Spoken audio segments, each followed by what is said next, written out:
All praise is for Allah, who guides whom He wills and warns those who go astray. Peace and blessings be upon Prophet Muhammad sallallahu alaihi wasallam, and upon all the prophets who came before him, from Adam Alaihi Salam to Isa Alaihi Salam. My dear brothers and sisters, Assalamu alaikum wa rahmatullahi wa barakatuh. Welcome back to the Stories of Prophets, the series where we travel through time, through deserts, through floods, through fire, to meet the greatest human beings who ever walked this earth, men who carried the weight of the world on their shoulders and never broke. I want to say something before we begin. The stories of the prophets are not just history, they are a mirror, and when you look closely, you'll see your own face. For those who are new, let me catch you up in just a few lines. We started with Adam Alaihi Salam, the first human, the first prophet, a man created from clay, given life by Allah's own breath, placed in Jannah, then tested. He made a mistake. He repented, and Allah forgave him, teaching us that being human means falling, and being a believer means getting back up. Then came Idris Alaihi Salam, the prophet of knowledge and patience, a man so devoted, so pure in his worship that Allah raised him to a high place. His story taught us the value of seeking knowledge and elevating our souls. Then Nuh Alaihi Salam. Oh, the story of Nuh Alaihi Salam broke hearts. Imagine spending 950 years calling your people to Allah, 950 years of rejection, mockery, and loneliness. He built an ark while they laughed at him. And then the floods came. The water swallowed everything. Even his own son refused to board the ship, and Nuh watched him drown and had to let go. That is what faith costs sometimes. Everything. After the flood, the waters receded. The world began again. Humanity spread. Civilization grew. New nations rose. New people appeared. And with new people came new tests.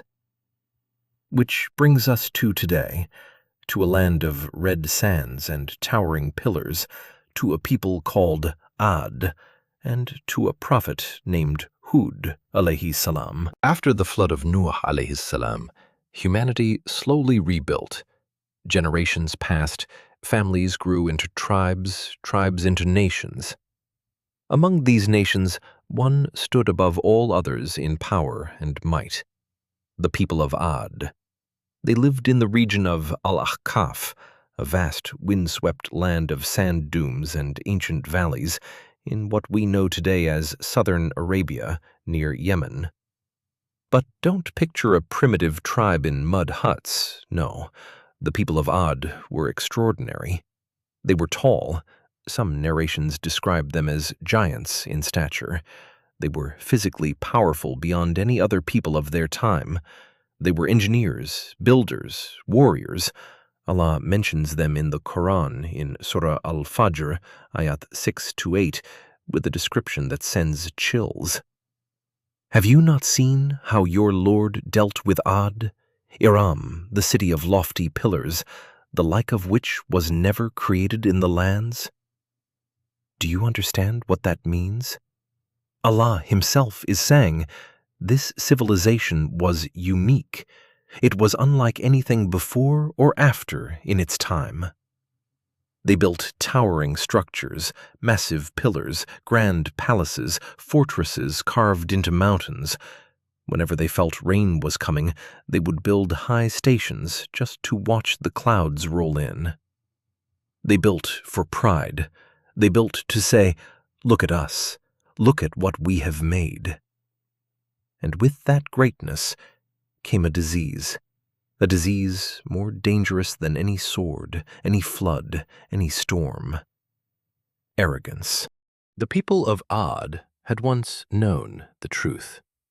They were descendants of Nuh Alaihi Salam, They had the knowledge of one God passed down from their ancestors. But over generations, that knowledge became buried under wealth, power, and ego. They started worshipping idols. They called on these statues for rain, for victory, for blessings. They forgot Allah, the one who actually gave them their strength, their lands, their towering bodies. But shirk, associating partners with Allah, was not their only crime. Their arrogance was their identity. They used to say, and this is recorded in the Quran in Surah Fusilat, Ayat 15, one of the most chilling statements ever uttered by a people. Who is stronger than us in power? Can you feel the pride dripping from those words? They weren't asking a question.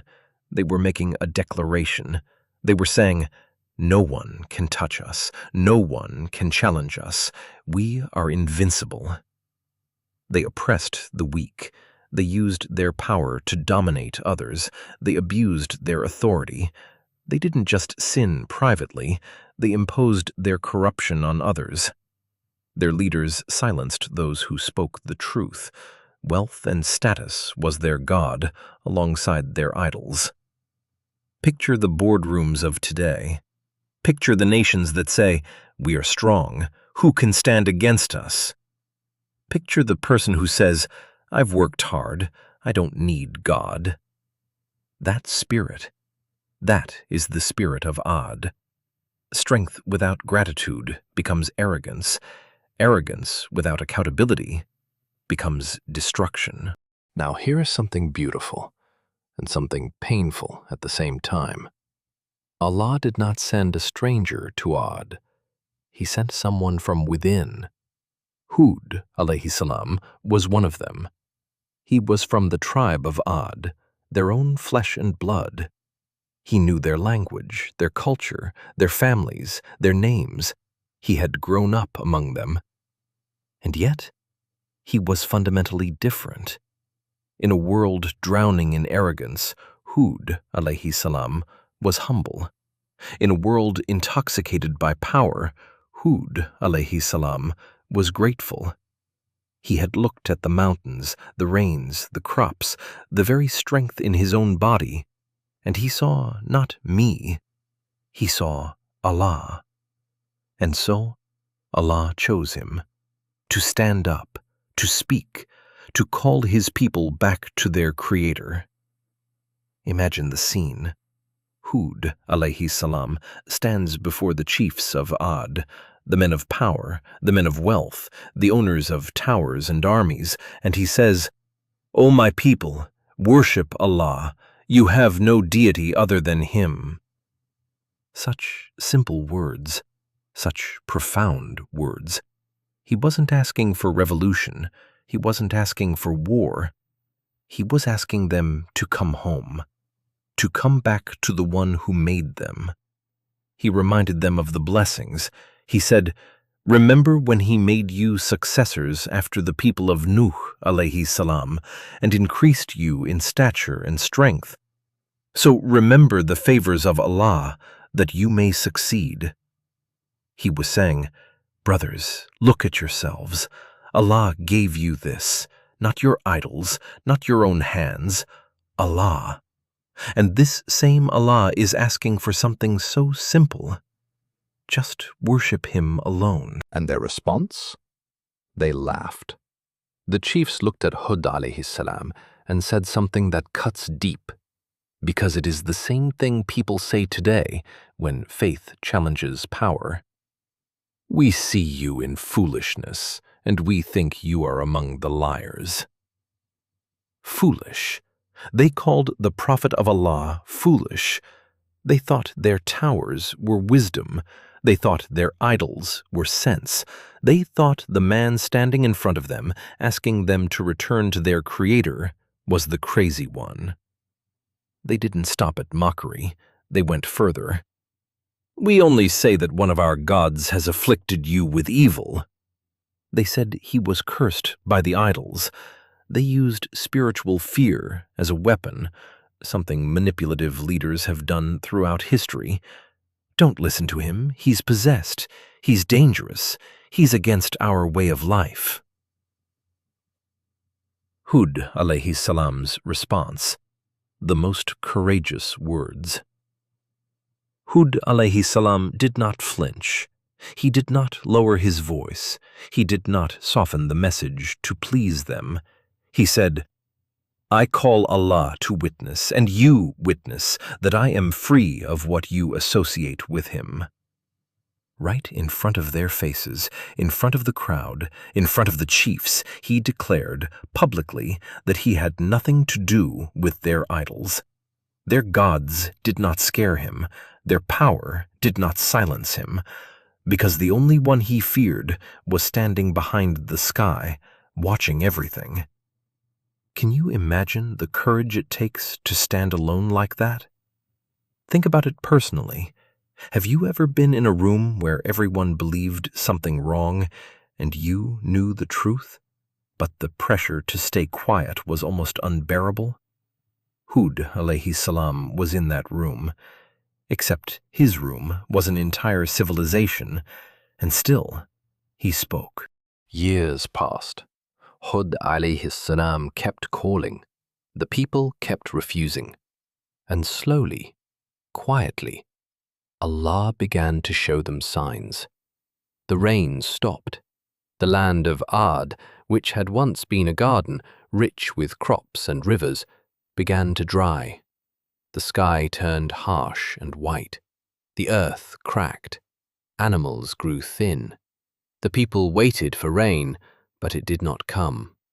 This was not coincidence. This was mercy in disguise. Allah was giving them a warning, a chance to look up, to wonder, to remember who controls the clouds. And yet, even this did not move them. And then a cloud appeared, and the people became happy. This cloud will bring rain.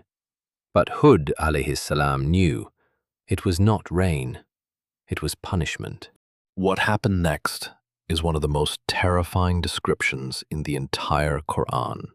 The black cloud moved toward the land of Ad, and from it came a wind, not a breeze, not a storm, a wind unlike anything the world had ever seen. 7 nights, 8 days, without stopping, without mercy, without rest. The wind was so powerful it picked up men, these giant, powerful warriors of Ad, and hurled them through the air like they were hollow palm trunks. These were the strongest people on earth. The men who had said, "Who is stronger than us?" Now the wind was answering them. They ran for their homes. The wind followed. They hid behind their palace walls. The wind tore through them. They retreated into their towers. The towers fell. Everything they had built, their pride, their legacy, their civilization, became rubble in 8 days. The Quran says they were left looking like the empty shells of a house, nothing inside. Their bodies were destroyed, their souls were gone, and all that remained were ruins in the sand. The nation that said, "No one is stronger than us," had been erased by the wind. But not everyone perished. Allah says in the Quran, "And we saved Hud and those who believed with him by a mercy from us." The small band of believers, those who had trusted Hud Alaihi Salam, who had swallowed the mockery of their own people, who had held on to faith when everything around them was darkness, they were untouched. Imagine standing there. The wind is howling, your neighbors are being thrown into the sky, your city is crumbling, and you, the one they laughed at, you are standing still, protected, safe. Faith is never the comfortable path in the short run, but it is always the only path that leads to safety in the end. Hud Alaihi Salam and his followers were carried to safety in Hadramaut, still in Yemen, and they continued their lives in peace and gratitude. Hud Alaihi Salam lived out his days in worship of the one who had vindicated him. His grave, many scholars say, is still there in Hadramaut, visited by people even today. Why the people of Ad were destroyed? Let's understand clearly. It was not because of arrogance, idol worship, mocking the truth, or rejecting the prophet, but the root problem was pride. They thought they didn't need Allah. Lessons for today from the story of Hud Alaihi Salam. And now let us pause and let us look in that mirror I mentioned, because the story of Ad didn't just happen 4,000 years ago in the Arabian desert. It is happening right now, around us, inside us. 1. Wealth and power are a test, not a trophy. The people of Ad had everything: strength, wealth, architecture, influence, but they thought it was theirs. They forgot who gave it. Every time you look at what you have and feel invincible, remember the people of Ad. 2. Arrogance is the root of all spiritual destruction. Who is stronger than us was not just a boast. It was a declaration of war against Allah. When we stop feeling grateful and start feeling entitled, we are walking the path of the people of Ad. 3. Truth-telling has a cost. Pay it anyway. Hud Alaihi Salam stood alone. He was mocked, called foolish, and accused of being cursed. But he didn't soften the message. He didn't chase approval. He chased the pleasure of Allah. That is the sunnah of the prophets. 4. The punishment of Allah is real, and delayed is not cancelled. The people of Ad had years of warning, drought, signs, a prophet calling them back. They ignored every single one. The punishment came, and when it came, there was no escape. Allah is patient, but His justice is perfect. 5. A small group of sincere believers is better than an ocean of arrogant ones. Hud Alaihi Salam had very few followers, but those few were saved. Numbers don't matter to Allah. Sincerity does. My dear brothers and sisters, the people of Ad were powerful, but they were destroyed because they forgot. True strength is not in the body. It is in humility before Allah. So ask yourself, do I thank Allah for my blessings, or do I feel proud and independent? May Allah protect us from arrogance, make us humble servants, and save us from the mistakes of the people of Ad. Ameen.